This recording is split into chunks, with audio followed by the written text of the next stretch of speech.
혼줄 아니고요. 돈줄 내러 왔습니다. 오늘은 어떤 리포트들이 시장을 달구고 있을까요? 함께 만나보도록 하겠습니다. 하나투자증권에서는 이토록 기다렸던 대답에 대해서 보고 있고요. 유한타증권에서는 나는 달라졌다라는 기업 알아보도록 하겠습니다. 마지막으로 신한금융투자증권 5배의 성장주까지 함께 만나보시죠. 첫 번째 기업은 TNL입니다. 현재 주가 상황 만나보도록 하겠습니다. 5%대 상승하면서 39,550원에 거래 중입니다. TNL은 국내 트러블 케어 패치 시장에 진입한 기업입니다. 2018년부터 글로벌 수출로 실적을 이끌어주고 있고요. 사실 매년은 쉽지 않은데 수출이 매년 증가 중입니다. 이 기업의 주요 고객사가 글로벌 회사에 인수되면서 그 수출은 더욱더 확대될 걸로 전망되는데요. 4분기 인수가 완료되면서 강력한 유통망이 확보된 만큼 이걸 기반으로 매출 확대가 기대가 된다는 평가를 받고 있습니다. TNL 제품들의 상품성과 성장 가능성을 입증했다는 평가를 받고 있는 TNL 투자 의견은 매수고요. 목표 주가 제시되지 않았습니다. 두 번째 회사 보실까요? 인탑스 보도록 하죠. 5%대 상승하면서 3150원에 거래 중입니다. 로봇 시장이 빠르게 성장하고 있는 시장에서 어떤 종목을 골라야 할까 고민하시는 분들을 위한 리포트입니다. 여기서는 인탑스의 수혜가 가장 기대가 된다는 분석인데요. 인탑스는 베어 로보틱스의 서빙 로봇을 독점적으로 생산, 공급하고 있는 기업이고요. 베어 로보틱스는 지난해 5,000대, 올해는 10,000대의 서빙 로봇을 판매할 계획입니다. 계산을 해보니 그렇게 되면 인탑스가 제품 가격의 30% 수준으로 매출이 발생한다고 가정을 할 경우 10,000대 기준으로 500억 원 이상의 매출이 가능할 것으로 보이고 있습니다. 앞으로 4분기 로봇 ETF도 출시될 텐데요. 최근의 동향을 보면 원전과 항공 ETF가 출시될 때마다 수급이 강하게 몰리면서 주가 상승을 이끌어줬던 만큼 이번에도 추세와 함께 또 달릴 수 있을지 참고해 보시면 좋겠습니다. 투자 의견은 매수고요. 목표 주가는 따로 제시하지 않았습니다. 마지막 기업 함께 보실까요? 신세계 보도록 하겠습니다. 1%대 올라오면서 234,500원에 거래 중입니다. 소비가 둔화된다, 힘들다 하더라도 이상하게 백화점에는 타격이 적습니다. 오히려 소비가 더 늘어나는 걸 볼 수 있는데요. 대표적인 기업으로 신세계 보도록 하겠습니다. 8월은 기록적인 폭우가 왔었죠. 그래서 부진하지 않을까 했는데 이런 추석 때문일까요? 매출이 증가했고요. 양호한 성장세는 9월에도 이어지고 있습니다. 특히 의료 소비가 앞으로 긍정적이라는 전망이 나오는데요. 이런 점을 잘 공략해서 신세계는 VIP 비중을 높이고 또 신규 점포 편입으로 실적 기여도 상승도를 높이고 있습니다. 면세점은 최악의 업황 속에서도 선방하고 있습니다. 코로나의 종식이 다가오고 있다 등의 이야기가 나오면서 최근에는 여행도 증가하고 있는데요. 면세 업황도 점차 회복의 기미가 보이고 있습니다. 이 모든 걸 다양하게 종합해보면 리포트에서 보는 목표 주가는 35만 원 제시하도록 하겠습니다. 오늘도 이렇게 세 가지 리포트 알아보셨고요. 나머지 두 개는 소장님께서 돈줄 내주세요. 네, 돈줄이 나게 될지 혼줄 나게 될지 오늘도 그 리포트 세부 사항을 차근차근 뜯어봐야겠습니다. 이번 시간 YG경제연구소 창수시장과 함께 할게요. 어서 오세요. 안녕하십니까? 네, 안녕하십니까. 사실 오늘 갖고 온 두 가지 리포트는 살짝 스포를 드리면 이게 뭐 리포트를 뜯어보는 거긴 하지만 이슈거리가 있고 또 그거에 대해서 평가가 궁금하기도 해서 맞습니다. 많은 분들이 좀 재밌게 보실 것 같습니다. 먼저 첫 번째 오늘 핫 이슈를 갖고 왔던 SM에 대해서 리포트를 들여다보죠. 하나투자증권의 리포트고요. 제목이 이토록 기다렸던 대답이에요. 그동안 사실 거버넌스 문제가 좀 있었던 맞아요. SM이었잖아요. 맞아요. 라이크 기획과 조기 종료를 검토한다라고 했습니다. 어떤 내용입니까? 라이크 기획이 뭔지부터 여러분들 아셔야 될 것으로 보여집니다. 이제 SM이 우리가 소위 말해서 엔터테인먼트 이제 기업인데 라이크 기획이라는 회사가 SM 주요 가수들의 어떤 뭐 프로듀싱 이런 것들을 전문적으로 하게 됩니다. 그러면 이렇게 거기서 이제 발생하는 수익의 6%를 라이크 기획에 수수료로 지급을 합니다. 문제는 라이크 기획이라는 회사가 이수만 회장의 개인 회사라는 거죠. SM의 대주주는 이수만 회장이죠. SM의 대주주는 이수만 회장인데 대주주의 개인 회사가 프로듀싱을 담당하고 거기서 수수료를 가져간다라는 겁니다. 물론 이수만 회장 같은 경우 프로듀싱을 직접적으로 할 위치에 있지는 않습니다만 좋은 프로듀싱 기술을 갖고 있는 사람을 별도 법인으로 해서 그것을 갖고 한다라는 것이 어떻게 보면 뭐 하나의 방법일 수도 있죠. 근데 과연 그래야 될까요? SM이란 회사가 갖고 있는 위상이라든지 규모를 봤을 때 과연 프로듀싱을 외주를 주는 것이 합당할까요? 더군다나 그 프로듀싱을 하는 기업체의 대주주가 같은 대주주라면 이것이 합당할까요? 모르겠습니다. 여러분들이 생각하시면 될 것 같고요. 이 문제가 바로 그동안 SM의 주가의 발목을 잡았었던 겁니다. 이 금액이 만만치가 않습니다. 이익이 이제 6%다 보니까 지금까지 전체적으로 봤을 때 2015년서부터 2021년까지 7년 동안 그 SM이 라이크 기획에 지급했던 수수료는 983억 원에 달합니다. 그렇기 때문에 전체적으로 봤을 때 이 983억 원이라는 돈이 추가적으로 나갔어야 되는 돈이냐 아니냐에 대한 논란 이런 것들 때문에 SM 입장에서 보면 이수만 의장에 대한 어떤 좀 잡음이 있었던 것들이 사실이다 이렇게 좀 말씀드릴 수가 있겠습니다. 네, 사실 저도 뭐 자세히는 모르지만 그 팬들이 하는 이야기들이 있는데 SM에서 이 이수만 프로듀서가 차지하는 비중 결정권이 되게 크다 보니까 그 오래된 연차가 깊은 아이돌들도 아티스트들도 무언가 하나를 바꾸기 위해서 되게 오랜 시간 동안 검토하고 그들의 의견이 쉽게 바로바로 적용되지 않는 그런 구조라고 하더라고요. 이번에 검토를 해본다라고 했으니 무언가의 변화가 있을 것 같긴 한데 만약에 결벌을 하게 된다고 하면 그 이후의 행보는 어떨까요? 일단은 지금 여러분들이 팩트 체크를 해야 될 것들이 뭐냐면 공시 내용이 그겁니다. 지금 현재 9월 15일 SM은 라이크 기획과 프로듀싱 계약 매출액의 최대 6% 조기 종료를 검토한다는 내용 공시를 제출했다라는 겁니다. 그러니까 이제 조기 종료한다라는 게 아니고 조기 종료를 우리가 한번 해볼까? 요거를 검토를 한다라는 거예요.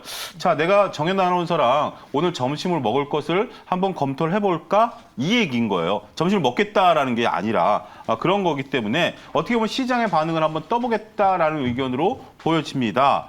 그래서 일단은 좋아요. 그래서 조기 종료가 되면 어떤 일이 벌어질까요? 일단 회사 측을 옹호하는 분들은 SM의 위상이 좀 떨어지는 거 아니야? 라이크 기획의 기획력은 뛰어난데 이 기획력이 사라지면 SM의 존재 가치가 사라지는 거 아니야? 우려하는 경우도 있습니다. 과연 그럴까요? 글쎄 그건 모르겠습니다. 과연 라이크 기획과의 어떤 이 수수료 계약을 체결한다 하면 그렇다고 해서 SM이 뭐 기분학적으로 야 대주주한테 돈 안 주니까 니네 프로듀싱 하지 마. 대충 알아서 니네들끼리 해먹어. 라고 할 수 있을까요? 저는 그렇게 회사가 단순하게 돌아간다라고 보여지는 않습니다.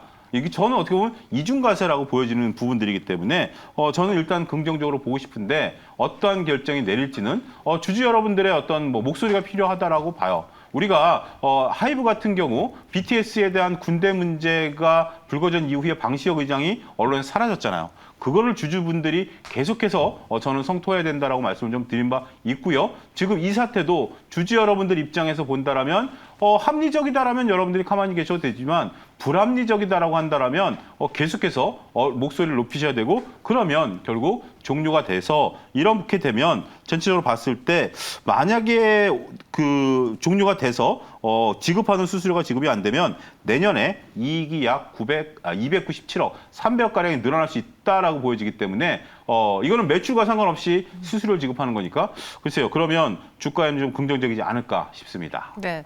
사실 뭐 3대 엔터라고 했는데 이제 4대가 됐잖아요. 근데 그들의 공통점을 보면은 다 하나같이 이수만, 박진영, 양현석 그리고 방시혁. 그러니까 그 시대 때를 아울렀던 사람들이 지금 다 하고 있는 거잖아요. 그래서 어떻게 말씀하신 것처럼 그 상징성을 잃을까 봐 걱정되기도 하지만 언제까지 세대 교체가 안 이루어질 거야. 분명히 엔터는 더 남들보다 빠르게 그 상황을 받아들여야 되는데 이것도 한 번은 겪어내야 할 그런 절차가 아니었을까. 그렇죠. 이수만 의장 같은 경우 1세대예요. 그러니까 저보다 더 윗세대예요. 저보다 더 윗세대인데 제가 젊을 때 아주 학교 다닐 때 이수만 저 가수로서 개인적으로 굉장히 좋아했어요. 근데 그분이 갑자기 가수 활동을 그만하고 미국으로 유학 간다고 했을 때 그 충격이 저는 대단했어요. 그런데 정말 최정상에서 미국으로 출장을 가서 프로듀싱을 배워 오신 거예요. 이 시대를 처음으로 연 거예요. 프로듀싱을 열어가지고 그러면서 이제 그 전에 우리가 연예기획사라는 게 솔직히 이제 주먹구구식이었는데 이렇게 종합 엔터 회사로 키워낸 게 저는 이수만 의장의 어떤 자신의 희생이 있었다라는 부분들 그러다 보니까 이제 그 뒤에서 뭐 박진영이라든지 뭐 이런 분들이 이런 걸 하면서 이제 문화 자체가 이제 정착이 됐다라고 보여집니다. 근데 중요한 건 이제 세대 교체를 할 때가 됐고요. 그다음에 그 밑에 있는 후진들도 대주주로서 남아 계시면 되잖아요. 그리고 또 한 가지 지금 이수만 의장 문제는 뭐 좋다라고 쳐요. 하지만 나머지 JYP 엔터를 제외한 나머지 쪽은 대주주의 어떤 도덕성 문제도 또 벌어지고 상당히 이 리스크 때문에 주가가 못 올라가는 큰 충격을 우리가 한 차례 경험하지 않았습니까? 네. 그런 부분들을 감안하게 되면 과연 이게 개인 회사라고 생각하시면 만약에 이수만 의장이 이걸 개인 회사라고 생각하고 내 거다라고 생각하는 순간 이거는 큰일 납니다. 그렇죠. 그 상장된 회사는 개인 회사가 아니에요. 그런 부분에 있어서는 우리가 한번 잘 보자 말씀드릴 수가 있겠습니다. 네, 말티님의 의견이 눈에 띄네요. 회사 이익금 분배 문제가 가장 컸던 문제인 것 같습니다. 라고 했는데요. 그럼 이 SM에 대한 핵심 투자 포인트, 오늘 또 핫이슈까지 겹쳐진 상황에서 우리 개인 투자자분들은 SM에 무엇에 눈여겨보는 게 좋을까요? 결국 라이크 기획과의 어떤 정리인 것 같아요. 단순하게 계약 종료뿐만이 아니라 네. 종료 이후에 어떻게 끌고 갈 것인가가 굉장히 핵심인 것 같아요. 그래서 일단 회사가 이 정도로 나왔다라고 보면 저는 굉장히 전향적이라고 봅니다. 그래서 이참에 정말 SM이 그 주주들과 소통을 통해서 보다 발전된 회사로 거듭나는 계기가 됐으면 하는 바람을 말씀드리도록 하겠습니다. 알겠습니다. 이토록 기다렸던 대답이라는 제목의 하나투자증권 리포트는 믿어볼까요? 어떻게 할까요? 예, 일단 저는 믿어보자. 그리고 SM도 믿어보자. 이렇게 좀 말씀드리고 싶습니다. 알겠습니다. 첫 번째 SM에 대한 리포트 체크해 봤고요. 두 번째 종목은요. OCI입니다. 이 종목도 어제 굉장히 핫했어요. 현대차증권의 OCI, 에너지 안보 및 ESG 이슈가 공급 과잉 우려를 압도하고 있다라는 제목의 레포트입니다. 일단 전일 주가 강세의 배경은 그 유럽의 노동법, 그 법 때문이었잖아요. 예, 그렇습니다. 이유가 지난 2월 달에 기업의 지속 가능성 실시 지침이라는 제안을 하나 의회에 했어요. 이게 뭐냐면 대기업이 노동권과 환경을 포함한 인권에 대해서 우리가 지금 신경을 써야 된다라는 겁니다. 이게 어떻게 보면 ESG와 관련된 부분들도 있죠. 그와 관련해서 드디어 이제 EU가 일단은 전체적으로 봤을 때 그 인권 문제가 있는 기업은 기업의 제품을 쓰지 않는다라고 이제 선언을 했어요. 근데 이게 실질적으로 글로벌 뉴스를 보게 된다라면 중국의 신장 위구르 지역이 어딘지 아십니까? 중국에서 보면 네. 우리가 이제 그 상해가 우리나라랑 제일 가깝잖아요. 우리나라가 제일 먼 쪽이 신장 위구르 지역이에요. 티벳 바로 위에. 그러니까 티벳이라는 게 이제 공식적으로 중국이죠. 신장 위구르 지역도 공식적으로 중국이에요. 근데 둘 다 원래 얼마 전까지만 해도 공식적으로 중국이 아니었어요. 근데 티벳이 이제 중국에 포함됐고 신장 위구르 지역도 그럽니다. 신장 위구르 지역에 있는 분들의 생김새를 보면 거의 유럽 쪽에 가까워요. 근데 말은 중국어를 쓰죠. 그런 어떤 쪽인데 그쪽이 이제 아무래도 중앙 정부가 멀다 보니까 뭐 인권 문제라든지 정서적인 문제 이런 것들이 거듭 발생이 되고 있다 보니까 인권 탄압 문제가 불거지고 있는 그러한 대표적인 지역이다라고 좀 말씀을 좀 드릴 수가 있겠습니다. 이런 쪽도 그러니까 결국 이제 여기에 이제 우리가 이제 환경 문제라든지 더군다나 여기서 태양광 생산량이 많거든요.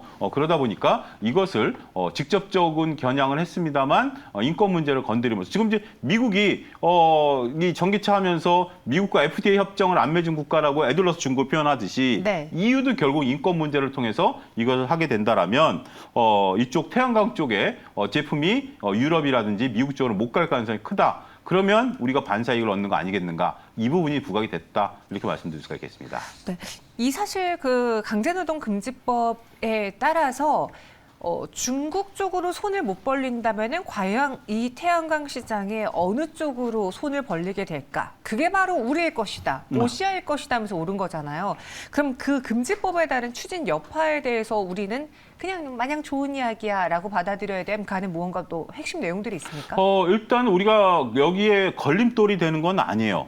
그런데 그렇다고 해서 OCI가 100% 수혜를 보느냐는 이제 별개의 문제인데, 자 우리가 이제 셀과 폴리실리콘으로 나누자고요.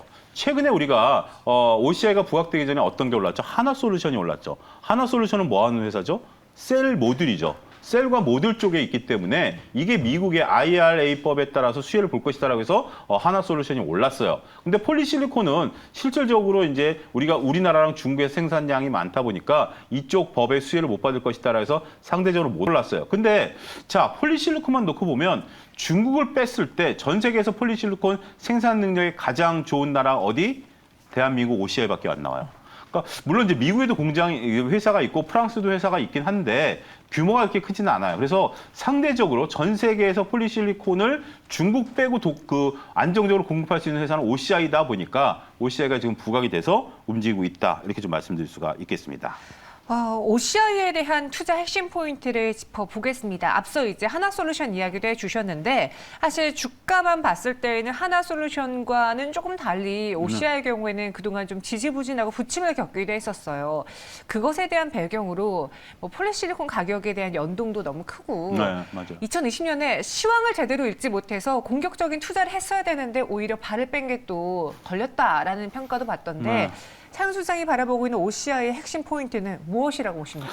글쎄요. 아직까지 OCI, 이제 태양광에 대해서 여러 가지 이제 트리거들이 있어요. 지금 우리가 신재생 에너지 쪽에 대해서 지금 우리나라만 놓고 보면 어제 대통령께서 좀 강하게 발언을 하셨죠. 이게 이제 문제가 좀 된다. 특히 태양광 쪽이 네. 과거 정부에서 문제가 된다. 이런 것들은 이제 조사가 좀 세게 들어갈 것 같고 여러 가지 정치적인 지형이죠. 그런 부분들 되고 중국 쪽 어떤 트리거가 생긴다 하더라도 과연 OCI가 플러스 알파를 볼 것이냐라는 부분에 대해서는 저는 한 중립적 위치에서 좀 봐야 된다라고 보면 도식적으로 OCI가 무조건 수혜를 볼 것이다라고 보기는 어렵다라고 말씀드릴 수가 있겠습니다. 네, OCI 이 리포트 믿어봐도 괜찮겠습니까? 투자 의견에 대해서 이 현대차증권의 경우에는 좀 그래도 과잉 우려를 압도했다라는 걸 보면서 리스크에 대해서 좀 잠재워 말하는 것 같은데 우리는 어떤 관점으로 리포트를 볼까요? 리포트 마지막 줄에 이런 말이 나옵니다. 네. 셀 모듈은 롱, 그러니까 매수 의견, 폴리실리콘은 숏, 매도 의견이 아닌, 그러니까 이제 셀 모듈과 폴리실리콘 쪽으로 구분하지 말자. 얼마 전까지는 그렇게 구분했죠. 셀 모듈인 하나솔루션이 올라갔고 OCI가 떨어진 이유가 그건데 네. 지금 그 논리가 아닌 중국 태양광 숏, 한국, 미국 태양광 롱 논리로 접근하자라고 얘기를 하고 있어요. 근데 저는 그 부분에 대해서는 그렇게 이 논리를 받아들이긴 좀 그래요. 일단 단기적으로는 트리거가 돼도 장기적으로는 우리가 큰 수혜를 보기는 어렵다라고 봤을 때는 저는 리포트 조심하자 이렇게 결론을 내리고 싶습니다. 알겠습니다. 이번 리포트에 대해서는 조심하자라고 또 마지막 단락에 대한 이야기도 해주셨습니다. 참고해 보시고요. 지금까지 차영수 시장과 함께했습니다. 다음 주 시간에 또 알찬 리포트로 돌아올게요. 고맙습니다. 감사합니다.